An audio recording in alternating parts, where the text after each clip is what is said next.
2024 வருஷம். வருஷத்தை தொடங்கினவங்க எத்தனையோ பேர் இந்த வருஷத்தில் இல்லை. சிலர் நல்லா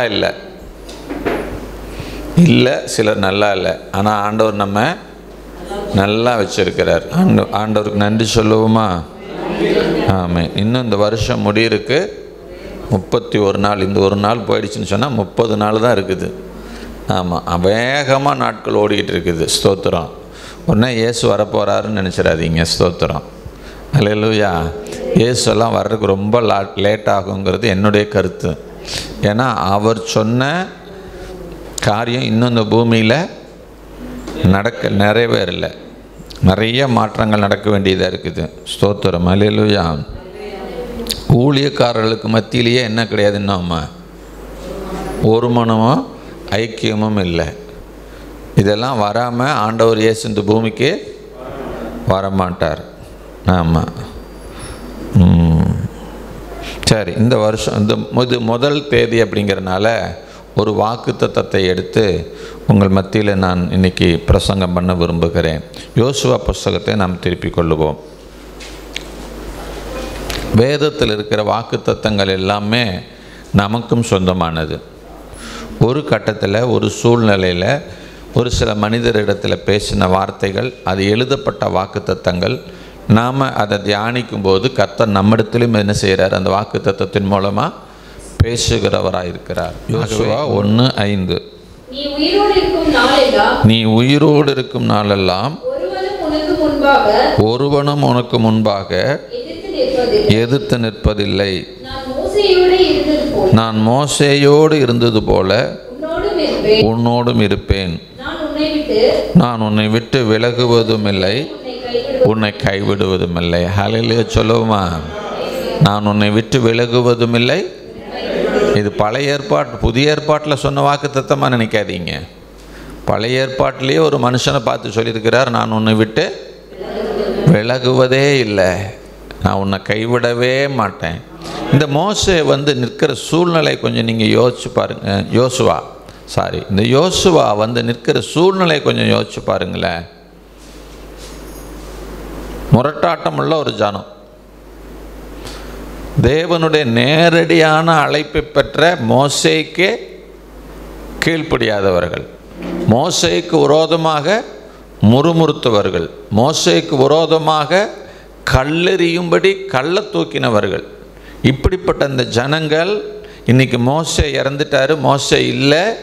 இந்த ஜனத்தை நடத்த வேண்டிய மிகப்பெரிய பொறுப்பு.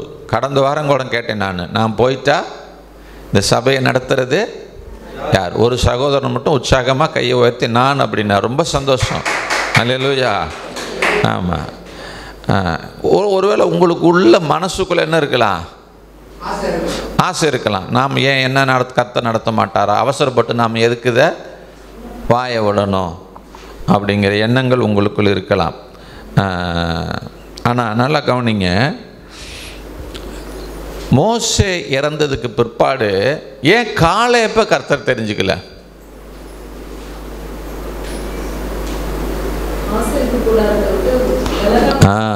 யாத்ரா புஸ்தகம் 33ஆம் அதிகாரம் 11வது வசனத்தை படிங்க.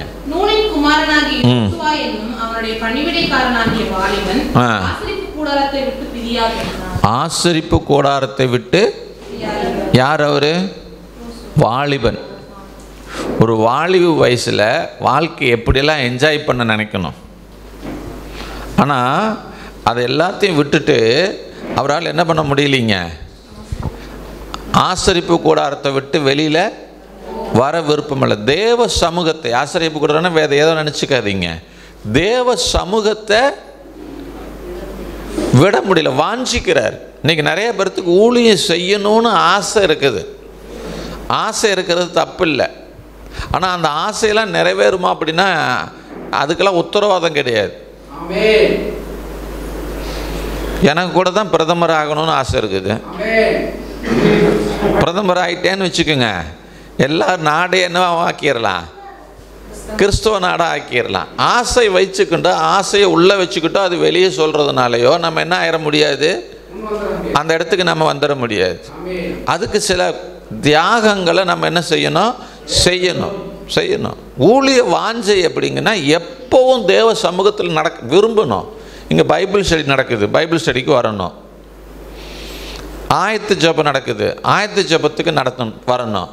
3 ஆராதனை நடக்குது, 3 ஆராதனையில என்ன பண்ணணும்? பார்ட்டிசிபேட் பண்ணணும். இன்னும் என்னென்னலாம் சொல்கிறாங்களோ அதில் எல்லாத்துலேயும் என்ன பண்ணணும்? நான் இருக்கணும் அப்படின்னு உள்ளே வரணும். இந்த யோசுவாவுக்கு பாருங்கள், ஏன் யோசுவாங்க அந்த வசனத்தை படிமா, முதலிருந்து படிமா. ஒருவன் தன் சிநேகிதனோடு பேசுவது போல மோசேயோடு முகமுகமாய் பேசினார். நல்லா கவனிக்கணும். இங்கே என்ன கவனிக்கிறார் இந்த யோசுவா? அங்கே 2 பேர் பேசிக்கிட்டு இருக்கிறாங்க. யார் 2 பேர் பேசிகிட்டு இருக்காங்க? மோசேயும் கர்த்தரும் பேசிகிட்டு இருக்காங்க. ஏன்னா ஏற்கனவே கர்த்தர் சொல்லியிருக்கிறாரு. யாத்திராகம புஸ்தகத்தை நீங்கள் வாசித்து பார்த்தீங்கன்னா அங்கே செஞ்சுருக்கேன், இப்படியெல்லாம் நீ ஆசரிப்பு கூடாரத்தை செய்யணும், இங்கே உடன்படிக்கை பெட்டியை வைக்கணும், அதுக்கு மத்தியில் கேருபீனை வைக்கணும், அந்த கேருபீன்களுடைய சிறகுகள் 2 என்ன பண்ணணும்? அந்த பெட்டியை மூடி இருக்கணும், அந்த கேருபீனுடைய முகம் அந்த பெட்டியை பார்த்துக்கிட்டு இருக்கணும். அப்படியெல்லாம் சொல்லிட்டு அவர் சொல்கிறாரு, அந்த கிருபாசனத்தண்டையிலிருந்து அந்த கிருபாசனத்திலிருந்து நான் என்ன பண்ணுவேன்? அவன் கூட பேசுவேன். ஜனங்கள் நடக்க வேண்டிய வழியை நான் அவங்களுக்கு என்ன செய்வேன்? அங்கேருந்து தான் சொல்லிக் கொடுப்பேன், கற்றுக் கொடுப்பேன். அப்போ மோசே பாருங்கள், ஜனங்களுக்குள்ள குழப்பம் வரும்போது, ஜனங்களை நடத்துறதுல தடுமாற்றம் வரும்போது உடனே எங்கே தெரியுமா ஓடுவார்? ஆசரிப்பு கூடாரத்துக்கு ஓடுவார். இப்போ இன்றைக்கி நமக்கு ஆசரிப்பு கூடாரம் இல்லை. நாம் இருக்கிற இடமே ஆசரிப்பு கூடாரம் தான். அப்போ நம்முடைய வாழ்க்கையில் பிரச்சனைகள் வரும்போது, நம்முடைய வாழ்க்கையில் போராட்டங்கள் வரும்போது, ஆள் பலத்தை தேடுறது, அரசியல் பலத்தை தேடுறது, மனித பலத்தை தேடுறது, நம்ம படித்த படிப்பினுடைய பலத்தையெல்லாம் தேடி சாதிச்சுட்டு நம்ம என்ன சொல்கிறோம்? ஆனால் தேவ சமூகத்தை எவ்வளோ நேரம் இருந்தோம்? மோசே அப்படி செய்யல. என்ன பண்ணாருங்க? அவருக்கு ஞானம் இருந்திருக்கலாம், அவருக்கு பலன் இருந்திருக்கலாம். ஆனால் அவரால் தன்னுடைய பலத்தாலேயோ தன்னுடைய சாதனையினாலேயோ எதையும் செய்ய அனுபவம் நிறைய ஏற்பட்டுருக்குது மோசே. இதுக்கு முன்னால் அந்த ஜனங்க முறுமுறுத்து இருக்காங்க, இதுக்கு முன்னால் ஜனங்க கல்லெறிஞ்சு கல்லை தூக்கி இருக்காங்க, என்னென்னவோ செஞ்சுருக்காங்க. அப்போல்லாம் என்ன டெக்னிக் யூஸ் பண்ணணும் அப்படின்னு அதெல்லாம் யூஸ் பண்ணாமல் என்ன பண்ணுறாருங்க? சொல்லுங்கள், தேவ சமூகம். எனக்கு பிரியமானவர்களே, நீங்கள் ஊழியம் செய்யறதுக்கு நான் உங்களுக்கு நான் சொல்லலை, உங்கள் வாழ்க்கை நடத்துறதுக்கு நான் சொல்லிக்கிட்டு இருக்கிறேன். உங்கள் வாழ்க்கை ஜெயமாக இருக்கணும், நீங்கள் செய்கிற பிஸ்னஸ்ஸு ஜெயமாக இருக்கணும், உங்களுடைய வருமானம் ஜெயமாக இருக்கணும், நீங்கள் செய்கிற ஒவ்வொரு காரியம் சக்ஸஸ்ஃபுல்லாக முடியணும் அப்படின்னு சொன்னால் உங்கள் ஞானத்தையும் உங்கள் அறிவையும் உங்கள் பலத்தையும் மூட்டை கட்டி ஒரு பக்கம் போட்டுட்டு அது பாட்டுக்கு அது செயல்படுத்தோம். அதுக்கு பின்னால் போகிறத விட்டுட்டு அது செயல்படும். மனுஷ ஞானம் இல்லாமல், மனுஷ தயவு இல்லாமல், மனுஷனுடைய உதவி இல்லாமல் இந்த பூமியில் நம்ம எதையுமே செய்ய முடியாது. அது செய்யணும். ஆனால் அது எல்லாமே வாய்க்கணும், அதெல்லாம் அது பாட்டுக்கு செயல்படணும்னு சொன்னால் நீங்கள் எங்கே உட்கார்ந்துருக்கணும்? சொல்லுங்க, ஏன் அப்படி பார்க்குறீங்க? உங்களை வெற்றியுள்ள ஒரு நபராய் மாற்றக்கூடிய இடம் தேவ சமூகம். ஆனால் இன்னைக்கு கிறிஸ்தவர்கள் மிஸ் பண்ணுற பெரிய இடம் எது தெரியுமா? தேவ சமூகம். எல்லாத்துக்கும் வேலை இருக்குதுங்க, எல்லா வேலைக்கும் நேரம் இருக்குதுங்க. ஆனால் தேவ சமூகத்தில் போய் உட்கார்றதுக்கு என்ன கிடையாதுங்க? நேரம் இல்லை. ஜெபம் பண்ணியா? பண்ண. எவ்வளோ நேரம் பண்ண?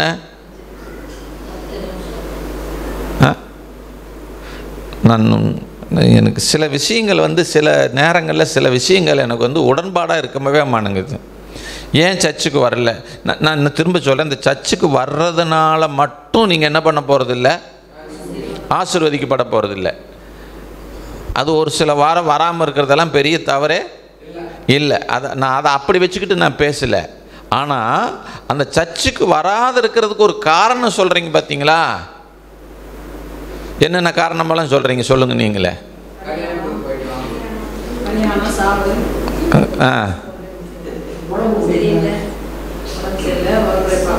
உரப்பரை பார்க்க போனேன், துணி எடுக்க போனேன், ஜவுளி கடைக்கு போனேன், மழை பெஞ்சுது. பிள்ளைங்களை கேளுங்க, ஒரு பையனுக்கு 1 லட்ச ரூபா கஷ்டப்பட்டு சிரமப்பட்டு அவனுக்கு நான் ஃபீஸ் கட்ட முடியாமல் கஷ்டப்பட்டான். வாழ்க்கை செத்து போயிடுறேன்னு சொன்னான். அங்கேயும் இங்கேயும் பிடிச்சி 1 லட்ச ரூபா ஃபீஸை கட்டினேன். ஒரு 5 நாளாக 6 நாளாக தான் சபைக்கு வந்திருக்கிறான். கேட்டால் என்ன தெரியுமா சொல்கிறேன், இப்போ படிக்கணும், ஹோம்ஒர்க்கு நேரம் இல்லை. அடுத்த கட்டத்தில் எப்படி இந்த ஆண்டவர் உதவி செய்வாருன்னு நான் கேட்குறேன். நான் இந்த சர்ச்சுக்கு வர்ற நேரத்தில் ஹோம்ஒர்க் பண்ணி என்னத்தை சாதிக்க போகிறேன்? இந்த சர்ச்சுக்கு வர்ற நேரத்தில் உன்னுடைய ஒரு சொந்த வேலையை பண்ணி நீ என்ன சாதிக்க போகிற? அந்த இடத்துல தேவனுடைய கிருபை எப்படி இருக்குன்னு கேட்குறேன் நான். இதை கூட இன்னும் வருங்காலத்துலலாம் ஆராதிக்க முடியாதபடி தடைகள் வரலாம். இப்போ மழை ஒரு தடை அப்படின்னு சொல்கிறோம்ல, அடுத்து இன்னொரு 5வது ஆண்டு மோடி ஐயா ஆட்சிக்கு வந்தாருன்னு வச்சுக்கோங்க, முடிஞ்சது, அவ்வளோதான். இப்போவே பல சபைகள் என்ன செய்யப்பட்டிருக்குது, நார்த்தில் எல்லாம் மூடப்பட்டிருக்குது, ஆராதிக்க முடியல, வெளியரங்கமாக ஞானஸ்தானம் கொடுக்க முடியல. சில மாநிலங்களில் மத மாற்ற தடை சட்டம் தீவிரமாக அமல்படுத்தப்பட்டிருக்காங்க. தமிழ்நாடு மட்டும் தப்புன்னு நினைக்காதீங்க, எது எங்கே எப்படி நடக்கும்னு சொல்ல முடியாது. அப்போது ஆராதிக்கவே கூடாதுன்னு சொன்னால் எப்படி ஆராதனைக்கு வருவீங்க? எல்லா வசதி வாய்ப்புகளும் நமக்கு கொடுக்கப்பட்டிருக்குது. அங்கே பார்த்தீங்கன்னா மலை மேலே ஏறி நடந்து போய் ஆராதிக்கணும், 5 கிலோமீட்டர் நடந்து போய் ஆராதிக்கணும், சில மைல் தூரம் பிரயாணப்பட்டால் தான் சர்ச்சையே பார்க்க முடியும். கண்ணுக்கு எட்டுன தூரம் வட இந்தியாவுக்கு போனீங்கன்னா என்ன தெரியாதுங்க, சர்ச்சே இருக்காது. ஆனால் அவங்கெல்லாம் என்ன பண்ணுறாங்க, அதிகாலையில் ஆயத்தப்பட்டு போய் ஆராதிக்கிறாங்க, சிலர் ரகசியமாக ஆராதிக்கிறாங்க. எவ்வளோ சிரமங்களுக்கு மத்தியில் அவங்கெல்லாம் ஆராதிச்சுக்கிட்டு இருக்காங்க. இன்றைக்கி எவ்வளோ சுதந்திரம் நம்ம கொடுத்துருக்குதோ அந்த சுதந்திரத்தை நம்ம என்ன செஞ்சுட்டு இருக்கோம் தெரியுமா, இருமாப்பாய் நம்ம ஆளுகை செய்து கொண்டிருக்கிறோம். ஞாயிற்றுக்கிழமை முழுசு என் ஆண்டோடைய சமூகத்துக்காக நேரம் செலவழிங்களே, ஊழியத்துக்காகவே.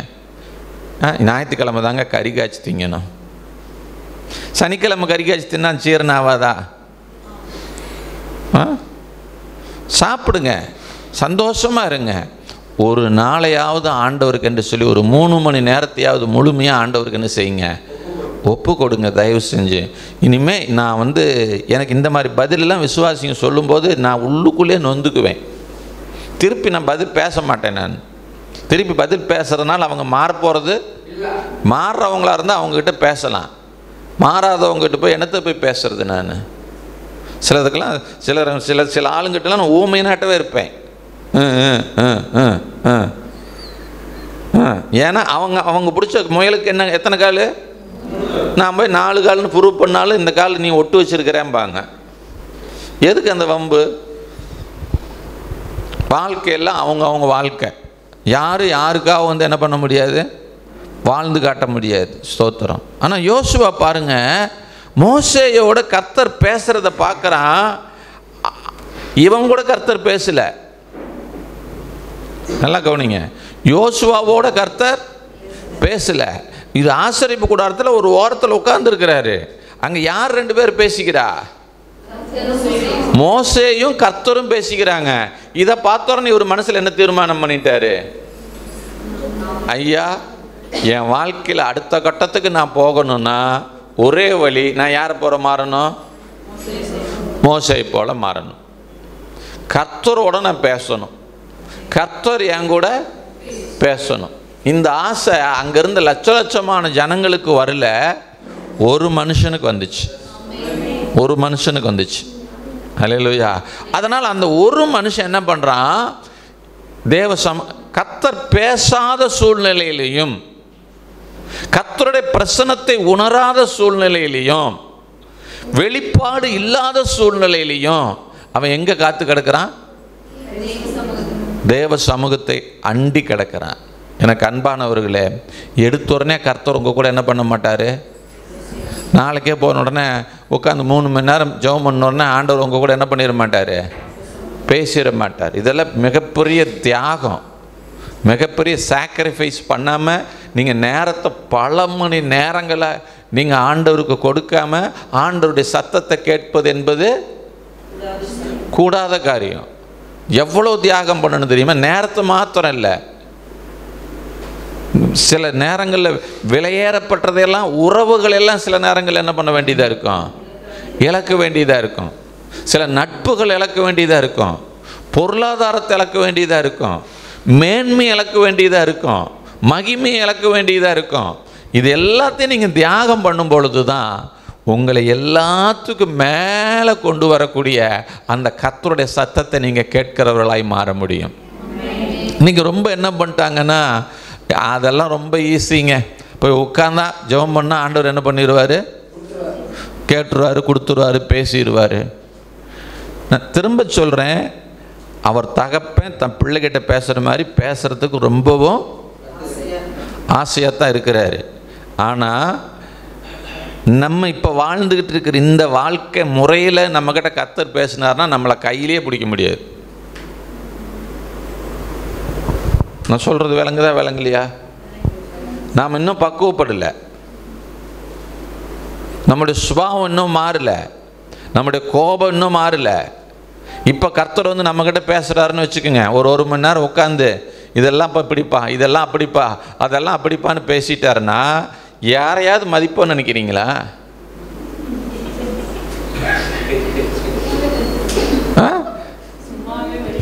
சும்மாவே மதிக்கிறது இல்லையா? பாருங்க, இப்போ யாரையும் நான் மதிக்கிறது இல்லை.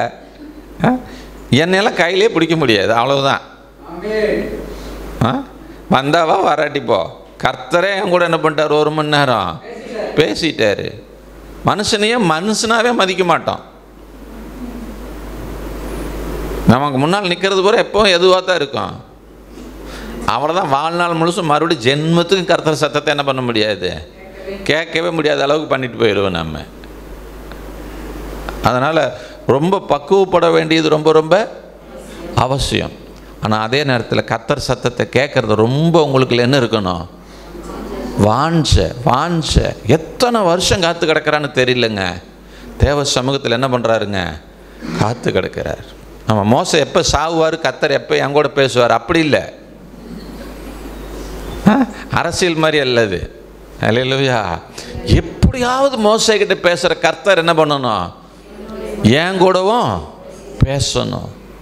இயேசு கிறிஸ்துவோடு பேசின கர்த்தர் இன்னைக்கு என் கூட. அன்னைக்கு யோசுவாவுக்கு முன்மாதிரி யாரு? மோசே. இன்னைக்கு நமக்கு முன்மாதிரி யாரு?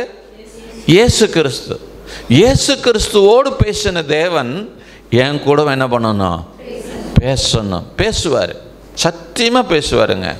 ஒரு முகமுகமாக பேசுவாருங்க. ஒரு சிநேகிதனிடத்தில் பேசுகிறது போல பேசுவாருங்க. உங்கள் வீட்டில் இருக்கிற ஒரு நபர் உங்களோட பேசுகிறது போல பேசுவார். அதில் எந்த வித மாற்றமும் இல்லை. பழைய ஏற்பாட்டு காலத்திலேயே அப்படி பேசியிருப்பாருன்னு சொன்னால் இன்னைக்கு பிள்ளை ஆக்குனதுக்கு பிறகு உங்கள் கூட பேசாமல் இருப்பாரா? பேசுவார். ஆனால் நாம் அதுக்கு பாத்திரமாக இருக்கிறோமா? நாம் அதுக்கு தகுதி பட்டிருக்கிறோமா? அதுக்கு நாம் வாஞ்சியாக இருக்கிறோமா? 5 நிமிஷம் கூட ஜெபம் பண்ணாத ஆள் விசுவாசிங்க இருக்காங்க.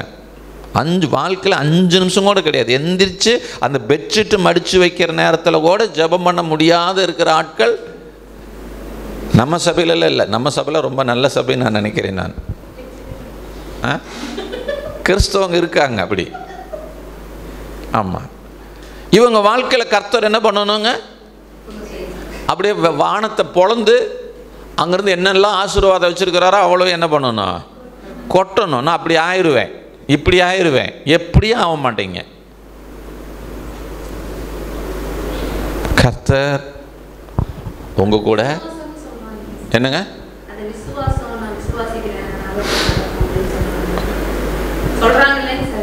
சரிம்மா, நான் உனக்கு இன்னைக்கு ஒரு காரியத்தை நான் சொல்கிறேன். இன்னிலிருந்து உட்காந்துக்கிட்டு நான் நாட்டினுடைய ஜனாதிபதியாக போகிறேன். இன்றைக்கி ஜனாதிபதி யார்? ஒரு அம்மா, பழங்குடி இனத்தில் பிறந்த ஒரு அம்மா என்னவாயிட்டாங்க? ஜனாதிபதி ஆயிட்டாங்க. நீ ஆண்டவருடைய பிள்ளை, ஏன் உன்னால் ஜனாதிபதி ஆக முடியாதா? முடியுமா? முடியாதா?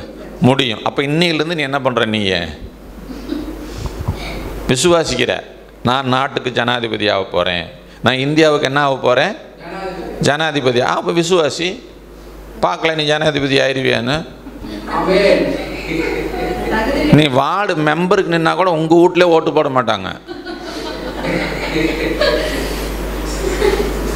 விசுவாசங்கிறது அவ்வளோ கேவலமாக போயிடுச்சா? அது அவங்களா சொல்லிக்கிட்டு அவங்கள திருப்திப்படுத்திக்கிட்டு தன்னைத்தானே என்ன பண்ணிக்கிறது, ஏமாற்றிக்கிறது. நான் விசுவாசத்தில் வாழ்கிறேன் அப்படின்னு சொல்லிக்கிட்டு வறுமையிலே வாழ்ந்துக்கிட்டு இருப்பாங்க. நிறைய ஊழியக்காரங்களை கேட்டு பாருங்களேன், எப்படியா பிரதர் வாழ்கிறீங்க நீங்கள்? நாங்களாம் விசுவாசத்தில் ஊழியம் செய்கிறோங்க. காணிக்கப்பட்டில் இந்த வாரம் காணிக்கை மட்டும் இல்லைன்னு வச்சுக்கோங்க, முகமெல்லாம் என்ன ஆகி போயிடும், சுருங்கி போயிடும். அவங்களுக்கு பேர் என்ன, விசுவாசத்தில் வாழ்ந்தால் அப்போவே எங்கே இருக்கணும் நீங்கள்? விசுவாசம் என்பது தேவனுடைய ஆவி. வாயில் பேசுறதுக்கு பேர் விசுவாசம் இல்லை. விசுவாசத்தின் ஆவி உடையவர்களாய் நாங்களும் அந்த விசுவாசத்தின் ஆவியுடையவர்களாய் விசுவாசிக்கிறபடினால் நாங்கள் பேசுகிறோம். வசனம் 1 கொரிந்தியர் 2ஆம் அதிகாரம்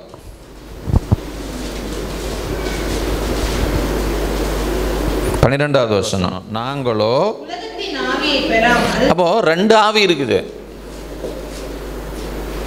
உலகத்திலிருந்து வர்ற ஆவி ஒன்று இருக்குது, தேவனிடத்திலிருந்து வர்ற ஆவி ஒன்று இருக்குது.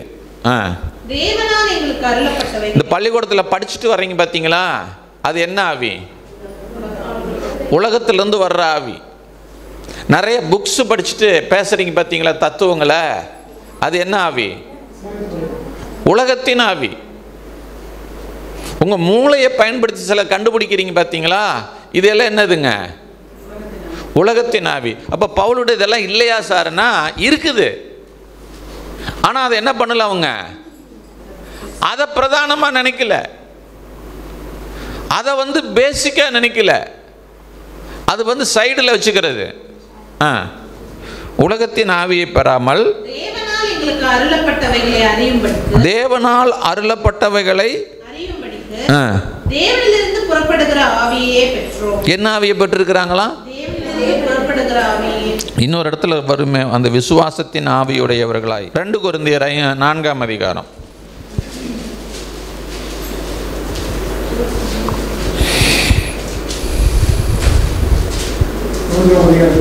13வது வசனத்தை வாசிங்க. கொஞ்சம் நிறுத்தி நிதானமா போலாம். என்ன பண்ணுனே? விசுவாசித்தேன். சத்தமா சொல்லுங்க. விசுவாசித்தேன், ஆகையால் பேசினேன் என்று எழுதியிருக்கிறபடி. எல்லாரும் புரிச்சுக்குங்க. இந்த வசனத்தை ஏற்கனவே பழைய ஏற்பாட்டில் ஒரு இடத்துல என்ன பண்ணப்பட்டிருக்குது, எழுதப்பட்டிருக்குது. விசுவாசித்தேன், ஆகையால் என்ன பண்ணுறேன், நான் பேசுகிறேன். சத்தமாக சொல்லுங்க. விசுவாசிச்சா நீங்கள் என்ன பண்ணணும்? பேசணும். ஆமாம். எவ்வளோ நாள் பேசிக்கிட்டே இருக்கணும் அப்படின்னு சொல்லி கொடுத்துருப்பாங்க. சரி கவனிங்க. இங்கே பவுல் சொல்கிறாரு, விசுவாசித்தேன் ஆகையால் பேசினேன். இந்த வசனத்தை எடுத்து வச்சுக்கிட்டு தான் இன்றைக்கி ஜெபம் பண்ணுறதில்ல, பைபிள் படிக்கிறதில்ல, தேவ சமூகத்தை வாஞ்சிக்கிறதில்ல, ஆவியானவர் என்ன சொல்கிறாருன்னு காது கொடுத்து கேட்குறது கிடையாது, மனுஷனாக மதிக்கிறதே கிடையாது, அடுத்தவங்க உணர்வு துளி கூட மதிக்கிறது கிடையாது, நாய்க்கு சமமாக கூட மனுஷன் என்ன பண்ணுறது கிடையாதுங்க, நினைக்கிறது கிடையாது. இப்படி எல்லாம் வாழ்க்கை வாழ்ந்துக்கிட்டு என்ன பண்ணுறாங்களா, நான் விசுவாசிக்கிறேன் அதனால் என்ன பண்ணுறேன், நான் இப்போ பேசுகிறேன் அதனால் எனக்கு என்ன பண்ணிடும், நடந்துடும். அது எப்படின்னா, சௌந்தரி இங்கே உட்காந்துக்கிட்டு நான் அடுத்த ஜனாதிபதி நான் தான், இயேசுவின் நாமத்தில் விசுவாசிக்கிறேன், நான் அடுத்த ஜனாதிபதி நான் தான் அப்படின்னு சொல்கிற மாதிரி. வாசிங்க, தொடர்ந்து வாசிங்க. நாங்களும் அந்த விசுவாசத்தின் ஆவியை உடையவர்களாய் இருக்கிறோம். என்ன ஆவி? என்ன ஆவி சொல்லுங்க, சத்தமா சொல்லுங்க. உலகத்தினால பெறுகிற ஆவி கிடையாது. இது ஏதோ யாரோ ஒருத்தருடைய ஸ்பீச்சை பிரசங்கத்தை கேட்டுட்டு என்ன பண்றது, உட்கார்ந்துக்கிட்டு பேசிக்கிட்டு இருக்கிறது. இது நடக்காது. உனக்குள்ள தேவ ஆவியானவர் உன்னுடைய விசுவாசத்தை தூண்டி உன் கூட ஆண்டவர் என்ன பண்ணணும்? டைரக்டா பேசணும். அந்த விசுவாசத்தின் ஆவி உன் மேல என்ன பண்ணணும்? அவர் ஊற்றணும். சிலர் அபிஷேகமே இன்ன வரைக்கும் அபிஷேகம்னா என்னன்னே தெரியாது. அந்நிய பாஷை அப்படிங்கிற அனுபவமே இல்லை. ஆவியில நிரம்புறதுனா என்னன்னே தெரியாது. ஆராதிக்கிறதுனா என்னன்னு தெரியாது. ஆனா இவங்க என்ன பண்ணுவாங்க? நீ சொன்ன மாதிரி விசுவாசிக்கிறேன், நான் விசுவாசிக்கிறேன், நான் எத்தனை காலத்துக்கு விசுவாசிப்பேன்னு எனக்கு தெரியாது. விட்டு பாருங்க அவங்க மாதிரி ஆளுங்கள் எல்லாம் சாகர வரைக்கும் விசுவாசிக்கிட்டே வந்து செத்து போயிடுவாங்க. கடைசியில் அவங்க விசுவாசம் எங்கே நிறைவேறும் தெரியுமா? எனக்கு ஒரு பொட்டி வச்சு அடக்கம் பண்ணுவாங்க, அதில் தான் நடக்கும், வேறு எதுலேயுமே நடக்காது. உனக்கு முதல்ல என்ன தேவை? விசுவாசத்தின் ஆவி. அப்போ நீ என்ன பண்ணணும்? தேவ ஆவியினால முதல்ல என்ன பண்ணணும்? நிரப்பப்படணும். தேவ ஆவியினால நிரம்பி வாழணும். அதுக்கு ஜங்கு ஜங்குன்னு குதிக்கிறதுக்கு அதுக்கு பேர் இல்லை. சிலர் வந்து அதையும் கொஞ்சம் மாற்றிவிட்டாங்க. ஆடுறதும் குதிக்கிறதும் அதெல்லாம் சின்ன சின்ன அனுபவங்கள், அடையாளங்கள். ஒரு கரண்டை கையில் பிடிக்கிறீங்க, என்ன ஆகுது? ஒரு உதறுது. அதே மாதிரி ஆவியானவர் உங்கள் சரீரத்துக்குள்ள வரும்போது உங்களுக்குள்ள ஒரு உதறல் நடக்கும், இல்லைன்னு சொல்லவில்லை. ஆனால் அதுவே 20 வருஷமாக என்ன பண்ணிட்டு இருக்கிறது?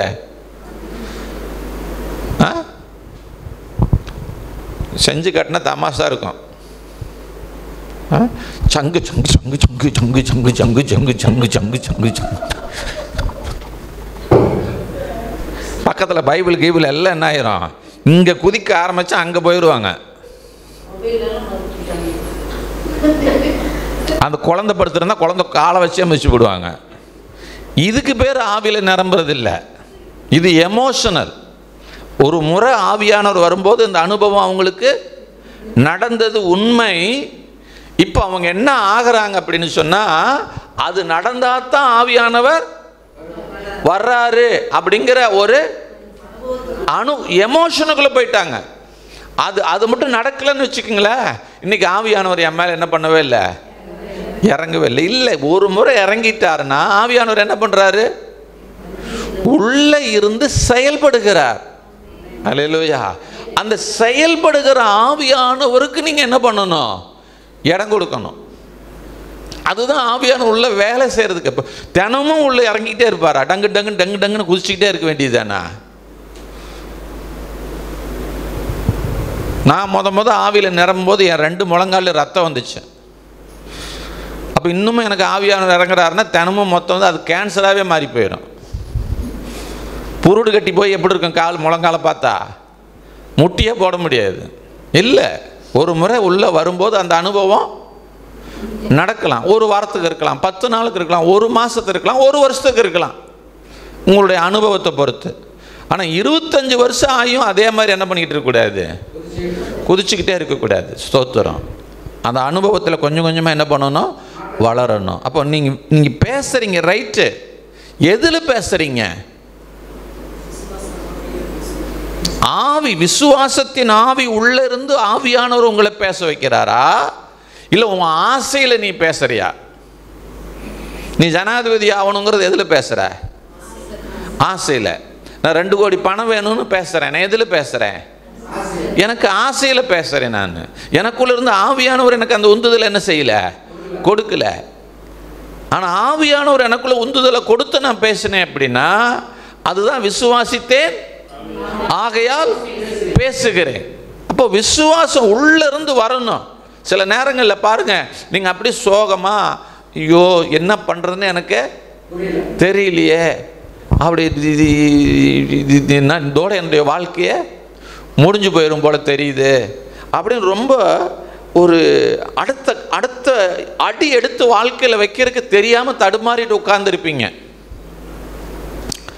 அப்போ பைபிளை திறப்பீங்க, அல்லது ஒரு சர்ச்சில் பிரசங்கம் பண்ணுறதுக்கு வந்து கேட்க வருவீங்க, அல்லது ஏதோ ஒரு யூடியூப்பை திறப்பீங்க.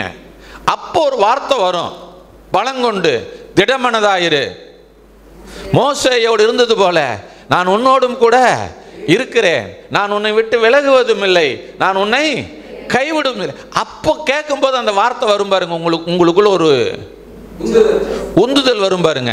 அதுதான் யார் கொடுக்கிற உந்துதல்? அந்த சோர்வு அப்படியே ஒரு செகண்ட்ல என்ன ஆகி போயிடும். நீ இருந்த கவலை எல்லாம் ஒரு செகண்ட்ல உங்களை விட்டு மாறி போயிடும். அப்ப பேசுறீங்க பாத்தீங்களா, அதுதான் என்னதுங்க? விசுவாசித்தேன் ஆகையால் பேசினேன். நீ ஆசைப்பட்டுக்கிட்டு, நீ கற்பனை பண்ணி வச்சுக்கிட்டு, நீ ஒரு பிளானை போட்டு வச்சுக்கிட்டு, நீ சாட்டில் எழுதி வச்சுக்கிறது, எனக்கு இந்த ஊழியத்துக்கு 5 ஏக்கர் நிலம் வேணும். நான் கூட சொல்லிக்கிட்டு இருந்தேன், இப்போ அதெல்லாம் நிறுத்திவிட்டேன், நிப்பாட்டிட்டேன். நீங்க வாங்கித்தாங்க. எனக்கு தெரியும், என்னை தாயின் வயிற்றில் கருவாய் உருவாவதற்கு முன்பதாகவே என்னை முன்குறித்தவர் எனக்கு எதை செய்யணும் கர்த்தர் என்ன பண்ணி வச்சிருக்கிறாருங்க, தெரிஞ்சு வச்சிருக்கிறார். அதனதின் காலத்தில் அதை ஒவ்வொன்றையும் நேர்த்தியாய் செய்வார். செய்தியில் வரும்போது வருவோம். இப்போ யோசுவா புஸ்தகத்தை திருப்பிக் கொள்ளுங்க. அதனால சும்மா கண்ட மேனிக்கெல்லாம் பேசிக்கிட்டு இருந்தாலும் என்ன செய்யாதுங்க, ஏதோ குருட்டுத்தனமாக 1 2 ஏதாவது அடிக்கலாம், அவ்வளோதான். நீ அன்னைக்கு கேட்டியே, நாங்கள் நைட்டு நடுராத்தில் எந்திரிச்சு ஜெபம் பண்ணால் எங்களுக்கு நடந்துச்சு. அதை பகலில் ஜெபம் பண்ணியிருந்தாலும் என்ன பண்ணியிருக்கோம், நடந்துருக்கோம். மத்தியானத்தில் ஜெபம் பண்ணியிருந்தாலும் நடந்திருக்கும். சில விஷயங்கள் எல்லாம் நீ விசுவாசிச்சுக்கிட்டு நல்லபடியாகவே நல்லா ஆண்டவரோட அன்பு நடக்கும்போது, வரும்போது, போகும்போதெல்லாம் அவர் உன்னை சொன்ன வேறு மாதிரி புரிஞ்சுக்குவீங்க, வேண்டாம் விடுங்க. யோசுவா புஸ்தகத்துக்கு வந்துடுங்க.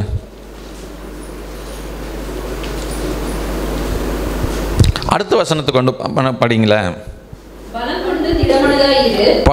பலங்கொண்டு நான் என்ன சொல்கிறார் ஆண்டவர், நான் உன் கூட இருக்கிறேன், நான் உன்னை விட்டு என்ன பண்ண போகிறதே இல்லை, விலகிறதே இல்லை. சொல்லுங்கள், அவர் என்னை விட்டு விலகிறதே இல்லை, அவர் என்னை கைவிடுறதே இல்லை. சில நேரத்தில் உன் படிப்பு உன்னை கைவிட்டுருக்கலாம், நீ நம்பிக்கிட்டு இருக்கிற பொருளாதாரம் உன்னை கைவிட்டுருக்கலாம், நீ நம்பிக்கிட்டு இருந்த உறவு உன்னை கைவிட்டுருக்கலாம். அப்போல்லாம் நம்ம என்ன நினைக்கிறோம் தெரியுமா, ஐயோ என் வாழ்க்கை இதோட முடிஞ்சு போச்சு, முடிஞ்சு போச்சு. ஐயோ நான் நம்பினேன், எனக்கு நான் இதை படிக்கணும்னு நினச்சேன், ஆனால் அந்த கோர்ஸ் எனக்கு என்ன செய்யலை, கிடைக்கல. அந்த மாதிரி யாரும் இல்லை, நான் பொதுவாக சொல்கிறேன். அல்லது நான் இந்த வேலைக்கு போகணும்னு நினச்சிக்கிட்டு இருந்தேன், அந்த இன்டர்வியூக்கு என்னால் என்ன பண்ண முடியல, அட்டன் பண்ண முடியல. என் வாழ்க்கை அப்போ நம்முடைய மைண்டில் என்ன ஆயிடுது, இதோடு என் வாழ்க்கை முடிஞ்சு போச்சு. இந்த நினைவு உங்களுக்கு வரக்கூடாது. ஹல்லேலூயா. நல்லா கவனிங்க, பின்னால் விளக்கமாக நான் சொல்கிறேன். நீங்கள் என்ன பண்ணணும், நீ தான் பலன் கொள்ளணும். நான் உன்னை பலப்படுத்துவேன்னு சொல்லல. இந்த இடத்துல நிறைய இடத்துல நிறைய பேர்த்துக்கு பலப்படுத்துவேன்னு ஆண்டவர் சொல்லியிருக்கிறாரு. நான் உன்னை பலப்படுத்துவேன், பரிசுத்த ஆவியானவர் வரும்பொழுது நீங்கள் பலன் அடைவீர்கள், அப்படியெல்லாம் சொல்லியிருக்குது. ஆனால் இங்கே யோசுவா கிட்ட பர்டிகுலர் என்ன சொல்கிறாரு, நீ உன் மனசை பலப்படுத்து, திடமனதாயிரு. சொல்லுங்க, பலங்கொண்டு மனசில் திடம் இருக்கணும். சத்தமாக சொல்லுங்க, என்ன திடம் இருக்கணும்? நான் எப்படியும் கோடீஸ்வரன் ஆயிடுவேனா?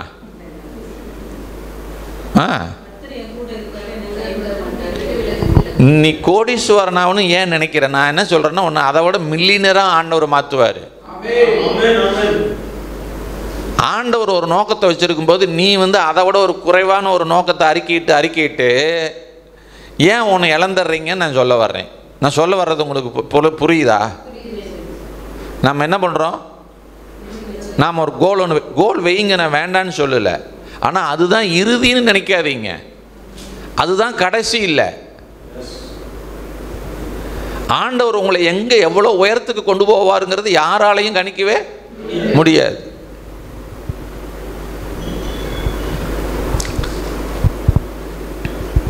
மனசு என்ன பண்ணு, திடப்படுத்து. மனசில் மட்டும் என்ன பண்ணிடாத, ஐயோ மோசேக்கு இந்த மாதிரி செஞ்சாங்களே, நான் ஏமாத்துறோம், நான் இந்த ஜனத்தை நடத்த முடியும். இப்போ அங்கிருந்து புறப்பட்ட ஜனத்தை விட இங்கே இப்போ இருக்கிற ஜனத்தினுடைய எண்ணிக்கை என்ன ஆகி போச்சுங்க, அதிகமாகிடுச்சு. அங்கேயாவது அடிமைத்தன ஆவி அடிமைத்தனத்தில் இருந்துட்டு வந்தவன், அடிமைத்தன ஆவியோடு வந்தவன் மிரட்டினா கொஞ்சம் என்ன பண்ணிக்குவான், பயந்துக்குவான். ஆனால் இப்போ இருக்கிற அடுத்த ஜெனரேஷனு பயப்படவே பாருங்க பாருங்க, நம்மெல்லாம் குழந்தையா இருக்கும்போது எப்படி இருந்தோம், இப்போ இருக்கிற குழந்தைங்க எப்படி இருக்குதுங்க? ஜெனரேஷன் என்ன ஆகிட்டே இருக்குதுங்க, மாறிக்கிட்டே இருக்குது. அப்போ யோசுவா உன்னுடைய வாழ்க்கையிலையும் வேற அடுத்த ஜெனரேஷன்ல நிற்கிறான். இவன் வேற ஜெனரேஷன், இவனுக்கு முன்னால் நிற்கிற ஜெனரேஷன் வேற. மோசேயாவது அந்த சேம் கேட்டகரி ஜனங்களை நடத்தினாரு. அப்படியே அடிமையா இருந்து ஒன்றும் தெரியாதவனா இருந்து கூட்டிட்டு வந்தவன நடத்திடலாம். இவன் யுத்தமெல்லாம் நிறைய கத்த ஆளு. நினைச்சாங்கன்னா யோசுவாவே என்ன பண்ணிடலாம், போட்டு தள்ளிட்டு போயிட்டே இருக்கலாம். அந்த நிலைமையில் அவங்ககிட்ட சொல்றாரு, என்னவாரு, நீயே மனசை மட்டும் சோர்ந்து போவிட்டுறாத. உங்க மனசை பார்த்து நீங்களே சொல்லுங்க, மனமே சோர்ந்து போகாத, திடமாறு திடமாறு. உடம்பு திடமா இல்லைனாலும் பரவாயில்ல, மனசு திடம் பண்ணுங்க, உடம்பு தானா திடமாயிரும். ஆமென், அல்லேலூயா. இந்த சிலர்லாம் பாருங்க, அந்த உடம்பை திடம் பண்றதுக்கு என்னென்னமோ பண்றாங்க. அதெல்லாம் தப்பு நான் சொல்லவில்லை. அதை விட முக்கியம் எதுக்கு தெரியுமா கொடுக்கணும், நீங்க உங்க மனசை திடமா வச்சுக்கிறதுக்கு. அதை திடப்படுத்துற ஒரே ஒரு காரியம், ஒரே ஒரு மருந்து தேவனுடைய வார்த்தை மட்டும்தான். வேற யாராலையும் உங்க மனசை திடப்படுத்தவே முடியாது. கடந்த மாதமெல்லாம் நான் ரொம்ப சோர்ந்து போனேன். ராத்திரி தூங்க முடியாது. என்னுடைய பிரச்சனை முடியும் போது நான் சொல்றேன் நான் அது என்னங்கிறத.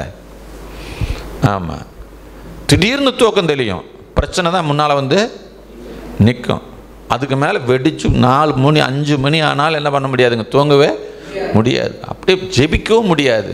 ஒரு பயங்கரமான அது ஒரு அது உடனே பிசாசு போராட்டம்னு சொல்லிடுவாங்க நம்ம ஆளுங்க. இல்லை, மனசு சரியில்லை.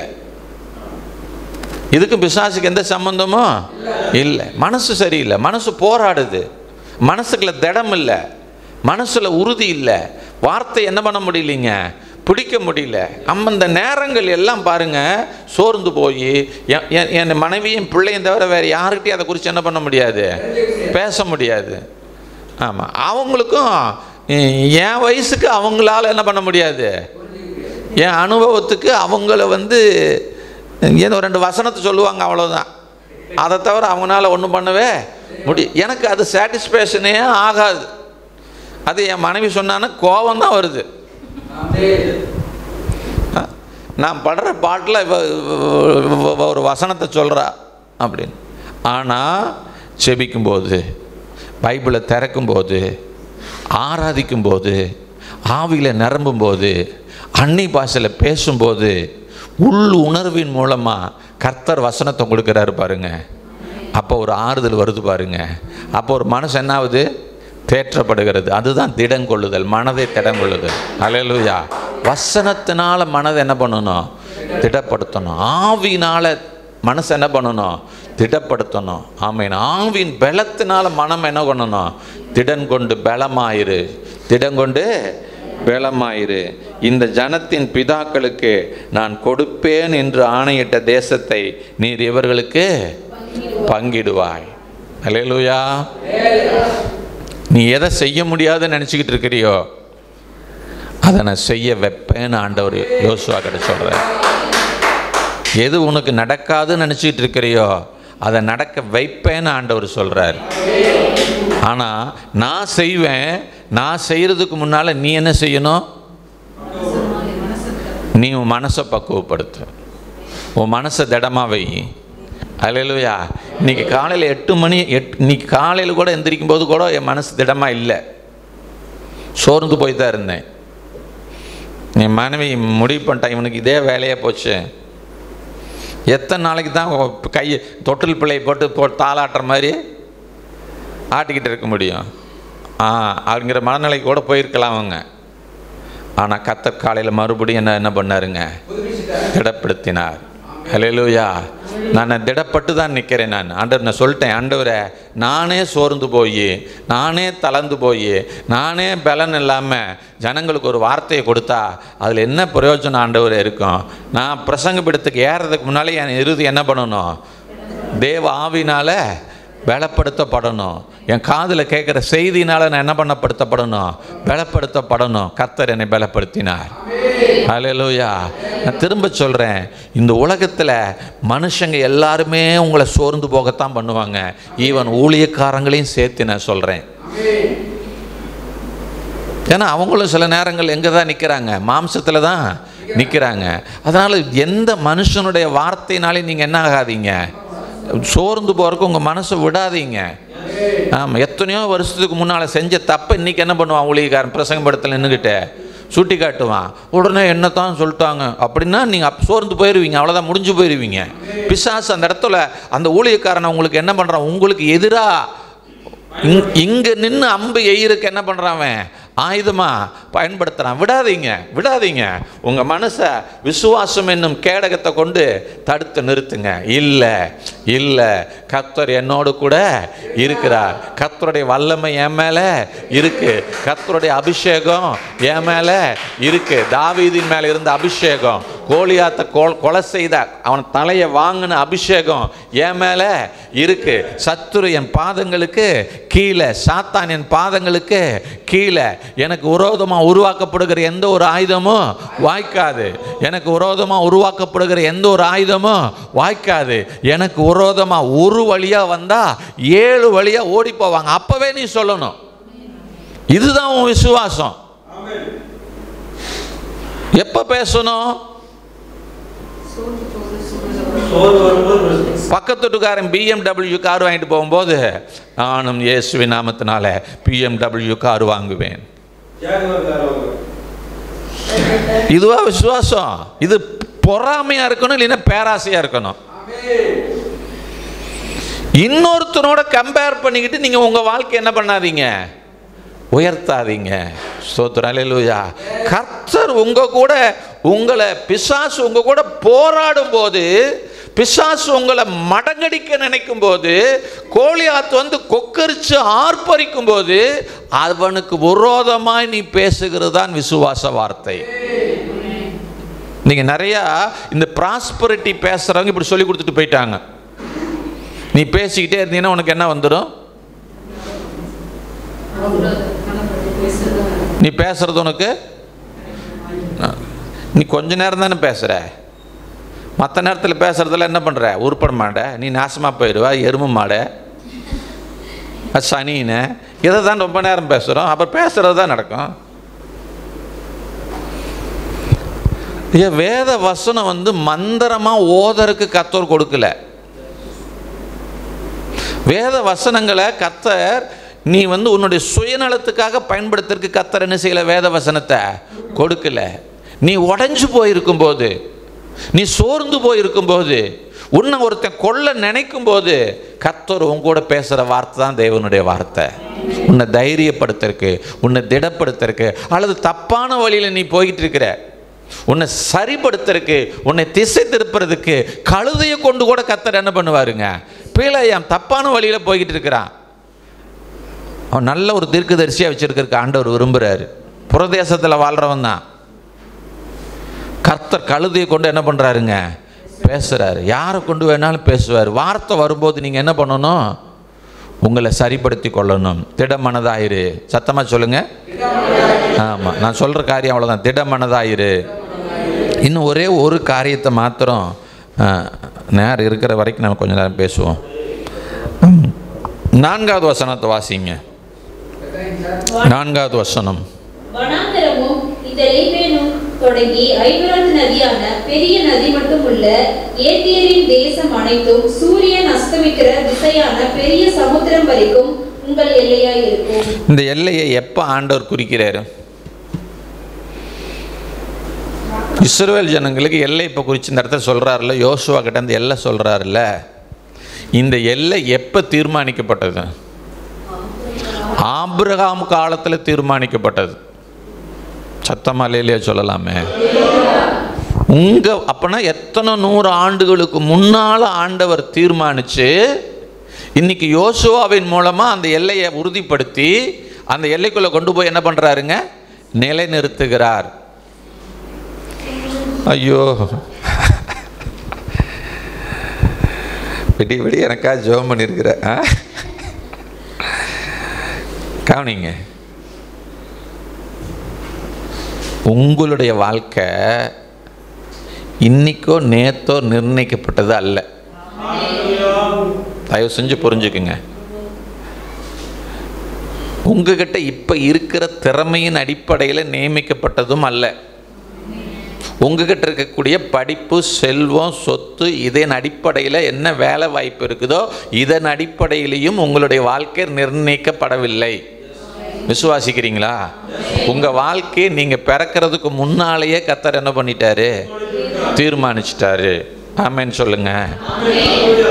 அதனுடைய எல்லை உங்களுக்கு தெரியவே தெரியாது. எல்லையே தெரியாத போது நீ ஏன் எல்லையை குறிக்கிறேன்னு நான் கேட்கிறேன். என்னம்மா? எல்லையை கர்த்தர் முன்குறிச்சிருக்கிறார். உன்னுடைய பொருளாதாரத்தின் எல்லையை அவர் முன்குறிச்சிருக்கிறார். உன்னுடைய வேலை வாய்ப்பின் எல்லையை அவர், உன்னுடைய அதிகாரத்தின் எல்லையை அவர் முன்குறிச்சிருக்கிறாரு.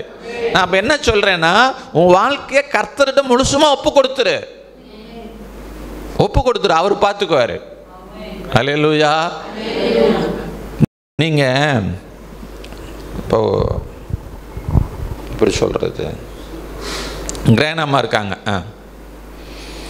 அவங்களே வம்புக்கு எழுப்ப இன்னைக்கு இல்லைங்க, அதில் என்ன ஆகிட போகுது. 2 பிள்ளைங்க இருக்காங்க. 2 பிள்ளைங்க என்ன செய்யணும்னு நினைக்கிறீங்க கல்யாணம் பண்ணும்போது?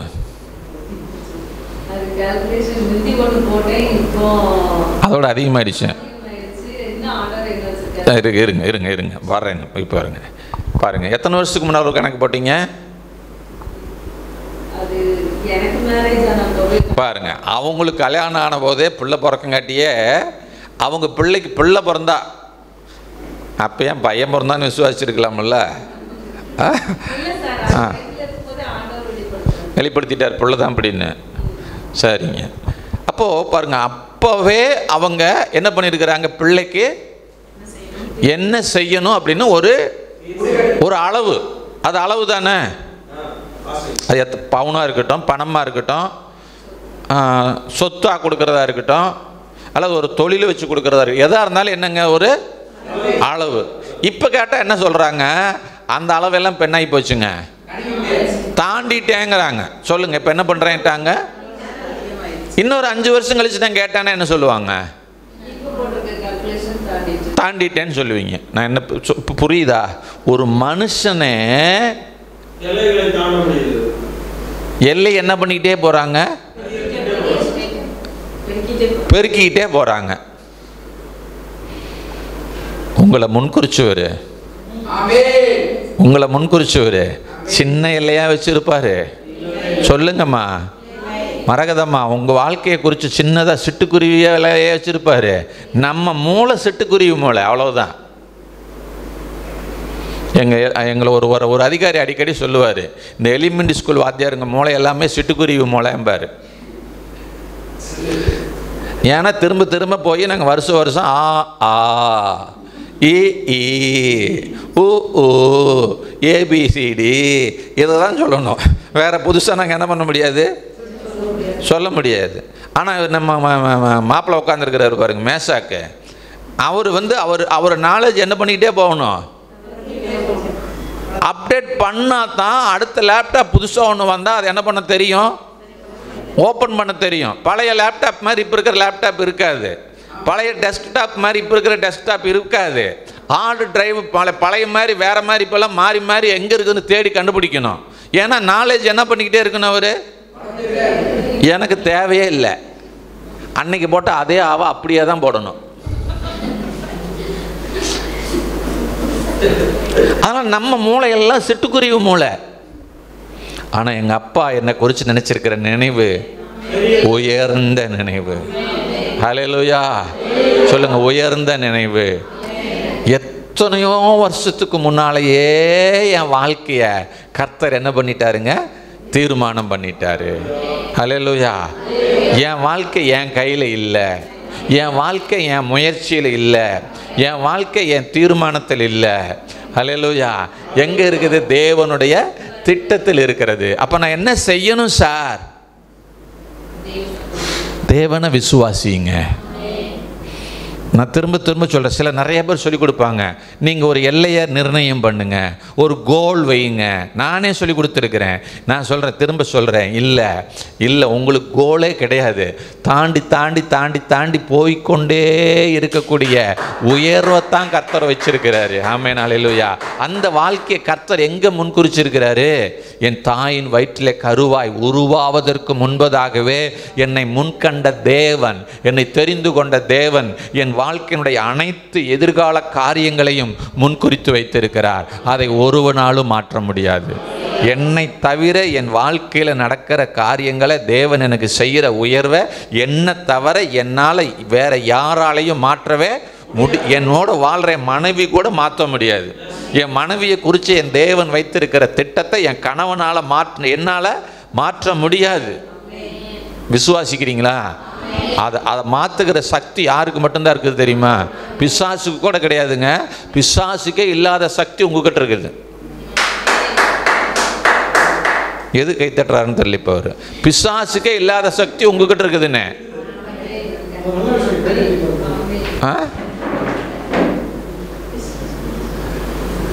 பிசாசு கொஞ்சம் தான் அழிக்க நினைப்பான், நீங்க முழுசுமே அழிக்க நினைப்பீங்க. அதனால தான் வேதம் சொல்லுது, சுய புத்திய சாயாத உன் வழிய கர்த்தருக்கு ஒப்புவி, கர்த்தர்கிட்ட கொடுத்துரு. இந்த காரியம் எப்படி நடக்கும் சார்? நடக்கும். கர்த்தாவை நீங்க பார்த்துக்குங்க, இது உங்க மேல நான் சாட்டிட்டேன். இதில் நான் என்ன செய்யணும்னு நினைக்கிறீங்களோ அதை எனக்கு சொல்லுங்க, நான் செய்யறேன். சாமுவேலுக்கு சொல்லி கொடுத்தாங்க பாருங்க, ஏலி தாத்தா சொல்லும். இதெல்லாம் நமக்கு இன்னும் கற்றுக் கொடுக்க வேண்டியதாக இருக்குது. எவ்வளோ பெரிய விஷயங்கள் வரட்டுங்க, செத்துருவங்க நாளைக்கு. ஆண்டவர்கிட்ட கேளுங்க, நான் என்ன பண்ணணும் ஆண்டவரே, வேற வழியே கிடையாது. 1 கொரிந்தியர் 2ஆம் அதிகாரம் 9வது வசனத்தை வாசிங்க. என்னங்க ஏற்கனவே என்ன பண்ணப்பட்டிருக்குது? சத்தமா சொல்லுங்க. புதுசா ஒன்றும் சொல்லல. புதிய ஏற்பாட்டில் ஏற்கனவே எழுதி இருக்கிறபடி சத்தமா சொல்லுங்க. யாருக்கு யாருக்கு யாரெல்லாம் ஆண்டவர் நேசிக்கிறீங்க? எல்லாரும் நேசிக்கிறேன்னு சொல்லுவீங்க. நேசிக்கிறதுனால தான் மலையிலையும் இங்கே என்ன செஞ்சுருக்கிறீங்க, வந்திருக்கிறீங்க. ஸ்தோத்திரம். நேசிக்கிறவங்க காலைல எந்திரிச்சு என்ன பண்ணுவீங்க? தேவ சமூகத்தை தேடுவீங்க. நேர் முழங்காலில் நிற்பீங்க. முடிஞ்ச வரைக்கும் நில்லுங்க. நேர் முழங்காலில் நின்னா தான் ஆண்டவர் கொடுப்பாருங்கன்னு இல்லை. ஆனால் அது எல்லாமே ஒரு தாழ்மையினுடைய அடையாளம். முடிஞ்ச வரைக்கும் நில்லுங்க. இந்த வயசில் நிற்காமல் எந்த வயசில் நிற்க போகிறது? முடியாத வயசில் படுத்துக்கிட்டு ஜெபம் பண்ணுங்க. சில ஆளுங்க நான் படுத்துக்கிட்டே ஜெபம் பண்ணுறேங்க, இன்னும் குப்புறப்படுத்துக்கிட்டு ஜெபம் பண்ணு, நல்லா இருக்கும் அது ஜெபம். கம்பளி இழுத்து போத்திக்கிட்டு ஜெபம் பண்ணு, நல்லா இருக்கும். ஸ்தோத்திரம். எந்திரிச்சோன்னா முட்டி போட்டு பழகுங்க தயவு செஞ்சு. அப்படியே படுக்கையிலேயே வந்து போத்தி இழுத்து போத்திக்கிட்டு தொத்துரு தொத்துரு தொத்துரு தொத்துரு தொத்துரு தொத்துரு. சோம்பேறியினுடைய ஜெபம் அது. உன்னுடைய வேலை அது மாதிரி. சமையல் பண்ணுங்களே பார்க்கலாம். போத்திக்கிட்டே பெட்டில் உட்காந்துக்கிட்டே சமையல் பண்ணுங்களே பார்க்கலாம். ஸ்டவ்வெல்லாம் கொண்டாந்து வச்சுக்கோங்க முன்னால் பெட்டில். செய்ய முடியுமா? அதெல்லாம் செய்ய முடியாது. அதெல்லாம் அந்த இடத்துக்கு தான் போய் செய்யணும். ஆனால் ஜெபம் மட்டும் எப்படிங்க? படுத்துக்கிட்டே. பல்லும் வளர்க்கறது கிடையாது. ஆவிக்குரிய வாழ்க்கை எவ்வளவோ சோம்பேறித்தனமாக மாறி போச்சு. அரசு விளையாட போவார், போகும்போது பாருங்க அவர் எப்படி போவாருன்னு அவங்க வீட்டுக்காரம்மாவை தான் கேட்கணும். மிலிட்ரிக்கு போகிற மாதிரி போவார். ஜெபம் பண்ணும்போது அந்த மாதிரி போங்க தயவு செஞ்சு. ஆயத்தமாய் ஜெபம் பண்ணுங்க. அப்படின்னா எங்களுக்கு ஜெபமே வேண்டாங்க. இப்படி ஜெபம் பண்ணுற வசதி இருந்துச்சுன்னா பரவாயில்லைங்க. ஏங்க அவர் ஆண்டவர் இப்படியெல்லாம் கேட்குறாரா? அவர் கேட்கறது இல்லை. நமக்கு ஒரு ஒழுங்கு வேண்டாமா? நமக்கு ஒரு மரியாதை வேண்டாமா? அப்பா தான். அப்பா கிட்ட தலைமையில் ஏறி உட்காந்துட்டு பேசுவீங்களே என்னைக்காவது? குழந்தையா இருக்கும்போது ஏறி உட்காந்துட்டு பேசுவீங்க. இப்போ சில்ஜோ அவங்க அப்பா தலைமையில் ஏறி உட்காந்துட்டு என்ன பண்ணலாம்? பேசலாம். ஆனால் பெனட்டு போய் அவங்க அப்பா தலைமையில் ஏறி உட்காந்துட்டு பேசுனா இப்படி இருக்கும்.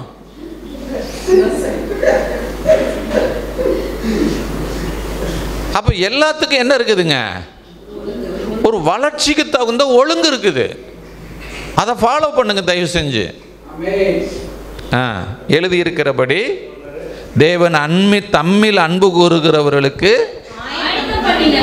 என்னங்க? நான் பல தடவை இந்த சபையில் பிரசங்கம் பண்ணியிருக்கிறேன். நீ ரட்சிக்கப்பட்டு வர்றதுனால உனக்கு ஒன்றும் அவர் ஆயத்தம் பண்ணலை. நீ ரட்சிக்கப்படுறதுக்கு முன்னாலேயே உனக்கு என்ன, நீ ரட்சிக்கப்படுவேன்னு ஆண்டவருக்கு தெரியும். அவர் என்ன பண்ணி வச்சிருக்கிறாருங்க? ஆயத்தம் பண்ணி வைத்திருக்கிறார். அந்த ஆயத்தம் பண்ணினவைகளை கண்ணால காண முடியாது, காதால கேட்க முடியாது. மனுஷனுடைய இருதயத்தில் யோசிச்சு பார்த்தீங்கனாலும் உனக்கு என்ன செய்யாதுங்க? அது சொல்லும். நீ இப்பதான் தோத்து போய் நிற்கிறிய, உனக்கு என்ன இங்கே கிடைக்க போகுது வாழ்க்கை? நீ முந்தானத்து இப்படித்தான் நடந்த, உனக்கு எங்கே கிடைக்க போகுது? இப்படி தான் மனசு என்ன செய்யுங்க? தோல்வியே சொல்லிக்கிட்டு இருக்கோம். இல்லை, அது மனசில் தோன்றுவதும் தேவன் ஆயத்தம் பண்ணினவைகள் எங்கே தோன்றுவதில்லை? கண்ணில் காணாது, காதில் கேட்காது, இருதயத்தில் தோணாது. அப்படின்னு என்ன அர்த்தம்? இந்த மூணுக்கு அப்பாற்பட்ட ரீதியில், அப்பாற்பட்ட ஒரு உலகத்தில் தேவன் உங்களுக்கு தேவையானவைகளை ஆயத்தம் பண்ணி வைத்திருக்கிறார். அதுதான் வேதம் சொல்லுது. நன்மையான எந்த ஒரு ஈவும், பூரணமான எந்த ஒரு வரமும் ஜோதிகளின் பிதாவினிடத்தில் பரலோகத்தில் உண்டாகி, பரலோகத்தில் உண்டாகி, எங்க உண்டாயிருக்கு? உங்களுக்கு தேவையானதெல்லாம் இந்த பூமியில உண்டாகல, அங்க அவர் உருவாக்கிக்கிட்டு இருக்கிறாரு. அவர் உருவாக்கி அங்கிருந்து என்ன பண்றாரு? சாங்ஷன் பண்றாரு. அல்லேலூயா. அங்கிருந்து சாங்ஷன் பண்ணும்போது இங்க உங்க வாழ்க்கையில் அது தானா வரும். விசுவாசிக்கிறீங்களா? விசுவாசிக்கிறீங்களா? அப்போ உங்க உயர்வு இப்ப இருக்கிற நிலையை பொறுத்து உங்க உயர்வு கிடையாது. தேவன் உங்கள் வாழ்க்கை குறித்து முன்குறித்த விதத்தை குறித்து தான் உங்களுடைய உயர்வு இருக்கிறது. அப்போ யாரையும் அவர் அற்பமாய் முன்குறிக்கிறவர் அல்ல. அவர் யாரையும் ரொம்ப டெட் சீப்பா நினைச்சு முன்குறிக்கிறவர் அல்ல. சில வீடுகளில் சில நேரங்களில் பிள்ளைங்களை பார்த்தீங்கன்னா, 2 பிள்ளை பெற்றுட்டா ஒரு பிள்ளை மேலே கொஞ்சம் பாசம் கூடுதலாக இருக்கும், ஒரு பிள்ளை மேலே கொஞ்சம் பாசம் கம்மியாக தான் இருக்கும்.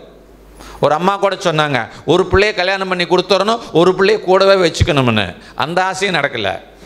ஸ்தோத்திரம். அல்லேலூயா. நம்முடைய நினைவுகள் எப்பவுமே வித்தியாசப்படும். தேவனுடைய நினைவுகளோட இணையவே முடியாது. ஸ்தோத்திரம். அல்லேலூயா. தேவனுடைய நினைவுகள் மிக உயர்ந்தவைகள். ஹல்லேலூயா. நாம் மண்ணானவர்கள். நம்முடைய நினைவு உலகத்தோடு ஒட்டுன நினைவு. நீங்கள் கீழானவர்கள். இயேசு சொல்றாரு, உங்கள் நினைவு கீழான நினைவுகள், என்னுடைய நினைவுகளோ உயர்ந்த நினைவுகள். யோவான் சுவிசேஷ புஸ்தகம் நினைக்கிறேன், வாசிங்க எடுத்தவங்க டக்குன்னு. நீங்கள் பூமியிலிருந்து உண்டானவர்கள். யோவான் 8ஆம் அதிகாரத்தை எடுத்துக்கொள்ளுங்க.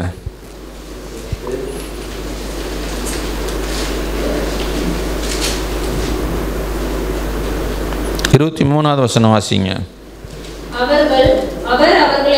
அவர் அவர்களை நோக்கி, நீங்க தாழ்வுல உண்டானவங்க. அப்ப நம்ம நினைவு எப்படி இருக்கும்?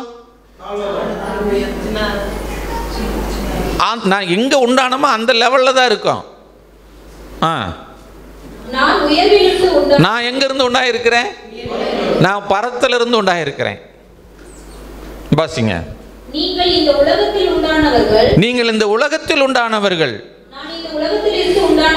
நான் இந்த உலகத்தில் இருந்து, இந்த உலகத்துக்குள்ளதான் உண்டானாரு. ஆனா இந்த உலகத்தில் இருந்து உண்டானவன் அல்ல. இல்ல, போதுமா. இன்னொரு இடத்துல உங்களுடைய நினைவுகள் என்னுடைய நினைவுகள் அல்லன்னு சொல்லுவார். ஒரு வசனம் இருக்கட்டும். ஏசாயா 55:8 படிங்க. என் நினைவுகள் உங்கள் நினைவுகள் அல்ல, உங்கள் வழிகள் என் வழிகளும் அல்ல என்று கர்த்தர் சொல்கிறார். 55:8 வாசிங்க. என் நினைவுகள் உங்கள் நினைவுகள் அல்ல. நல்லா கவனிங்க. நாம நினைக்கிறோம்ல, அந்த நினைப்புனா பொழப்ப கெடுக்கிற நினைப்பு. அதனால தான் சொல்றாங்க, நினைப்பு தான் பொழப்ப கெடுக்குதுன்னு. உங்கள் வழிகள் என் வழிகளும் அல்ல. உங்கள் வழிகள் என்னுடைய வழிகளும் அல்ல. பூமியை பார்க்கிலும் வானம் எவ்வளவு உயர்ந்து இருக்குது? அதுக்கு அளவே இல்லை. அது எண்டே கிடையாது. சொல்லுங்க, அங்கே போய் வானத்தை டச் பண்ணவெல்லாம் முடியாது. அது பாட்டுக்கு அது என்ன ஆகிட்டே இருக்குங்க, போய்கிட்டே இருக்கும். எவ்வளோ தூரம் அளந்து சொல்லவே. அப்போ நம்முடைய நினைவை விட கடவுளுடைய நினைவு நம்மை குறித்து அவ்வளவு உயர்ந்த நினைவு. அப்போ நம்மளை ஏன் நம்ம மட்டப்படுத்திக்கணும்? நம்மளை ஏன் நம்ம குறை தான் நினச்சிக்கணும்? அவங்க சொல்லிட்டாங்க, இவங்க சொல்லிட்டாங்கன்னு பாருங்க, மூஞ்சியில் என்ன ஆகி போயிடுது, சுண்டி போயிடுது. எவன் வேணாலும் யார் வேணாலும் எதை வேணாலும் சொல்லட்டும். என்னை குறித்து ஒருத்தர் நினச்சிருக்கிறாருல்ல, அந்த நினைவை நினைக்கும் போது நான் உலகத்திலே பெரிய ஆளுங்க, நான் பெரிய ஆளுங்க. வாசிங்க, தொடர்ந்து வாசிங்க. பூமியை பார்க்கிலும் வானங்கள் எப்படி உயர்ந்திருக்கிறதோ அப்படியே உங்கள் வழிகளை பார்க்கிலும் என் வழிகளும் உங்கள் நினைவுகளை பார்க்கிலும் என் நினைவுகளும் உயர்ந்திருக்கிறது. அல்லேலூயா. அப்ப நீங்க யாரும் எந்த வழியோட இணையணும்? தேவனுடைய வழியோட இணையணும். ஏன்னா கர்த்தர் உங்க கூட இருக்கு. பலம் கொண்டு, நான் சொல்ற விஷயம் இதுதான், பலம் கொண்டு திடமனதா இரு. உன் மனசுல திடமா இருங்க, உங்க நம்பிக்கையில திடமா இருங்க, விசுவாசத்துல திடமா இருங்க. எதை கண்டு என்ன செய்யாதீங்க, இப்ப இருக்கிற வாழ்க்கையை கண்டு என் வாழ்க்கை இப்படி முடிஞ்சு போயிருமோன்னு என்ன செய்யாதீங்க, கலங்காதீங்க. இல்லை, எல்லாமே மாறக்கூடியது, லேசானது அவருக்கு. அல்லேலூயா. ஏன்னா தாயின் வயிற்றில் கருவா உருவாவதற்கு முன்பதாகவே அவர் உங்களை என்ன பண்ணியிருக்கிறாருங்க, முன்குறித்திருக்கிறார். ஆமேன்னு சொல்றீங்களா? ஆமாம். இப்படியே நம்ம இருக்க போகிறது இல்லை. சார் எனக்கு வயசாயிடுச்சு சார், இன்னும் வயசு ஆகலை. 100 வயசை தாண்டி இருந்தீங்கன்னா, 110 வயசை தாண்டி இருந்தீங்கன்னா நீங்கள் சொல்லலாம் எனக்கு வயசாயிடுச்சுன்னு. நம்மளால் எத்தனை வருஷம் வாழ போகிறோம்? எத்தனை பேர் விசுவாசிக்கிறீங்க? 120 தாண்டி வாழ போகிறோம். அப்போ நமக்கு வயசு ஆகலை. அதோடு கம்பேர் பண்ணும்போது நமக்கு என்ன ஆகலை சொல்லுங்க. எனக்கெல்லாம் சொல்லுவாங்க, முடி நரைச்சி போச்சு, தலையில் கொட்டி போச்சு, மீசை வெள்ளையாகி போச்சு அப்படின்லாம் சொல்லுவாங்க. இல்லைங்க, உங்கள் தோற்றத்துக்கும் உங்கள் பார்வைக்கும் வேணால் என்ன ஆயிருக்கு, வயசாகி போயிருக்குது. சில நேரத்துக்கு நானே கூட வாயை திறந்து என்ன பண்ணியிருக்கிறேன், வயசாயிடுச்சு அப்படித்தான் அப்படிங்கிற மாதிரி. இல்லை இல்லை சொல்லுங்க, இல்லை. என்னுடைய நினைவு அவருடைய நினைவோடு இணைக்கவே அவ்வளோ உயர்ந்த நினைவு. யாரை குறித்து? என்ன குறித்து சொல்லுங்க. என்ன குறித்து? கர்த்தர் உயர்ந்த நினைவு வைத்திருக்கிறார். அதனால் இந்த பூமியில் நடக்கிற இப்போ எந்த ஒரு சம்பவமும் என் வாழ்க்கையை இந்த 2024 இந்த 11 மாதமும் உன் வாழ்க்கையில் நடந்திருக்கிற புயல் காற்றுகள் உன்னை அழிக்க முடியாது. இயேசு படகுல தூங்கிட்டு இருக்கிறார். சீஷரோட நினைவில் என்ன? செத்துருவோம் செத்துருவோம் நினச்சி தான் போய் இயேசு எழுப்புனாங்க. செத்தாங்களா? சாகலை. ஸ்தோத்திரம், அல்லேலூயா. அதே மாதிரி தான் உங்கள் நினைவு செத்துருவோம் முடிஞ்சிருவோங்கிற மாதிரி இருக்கலாம்.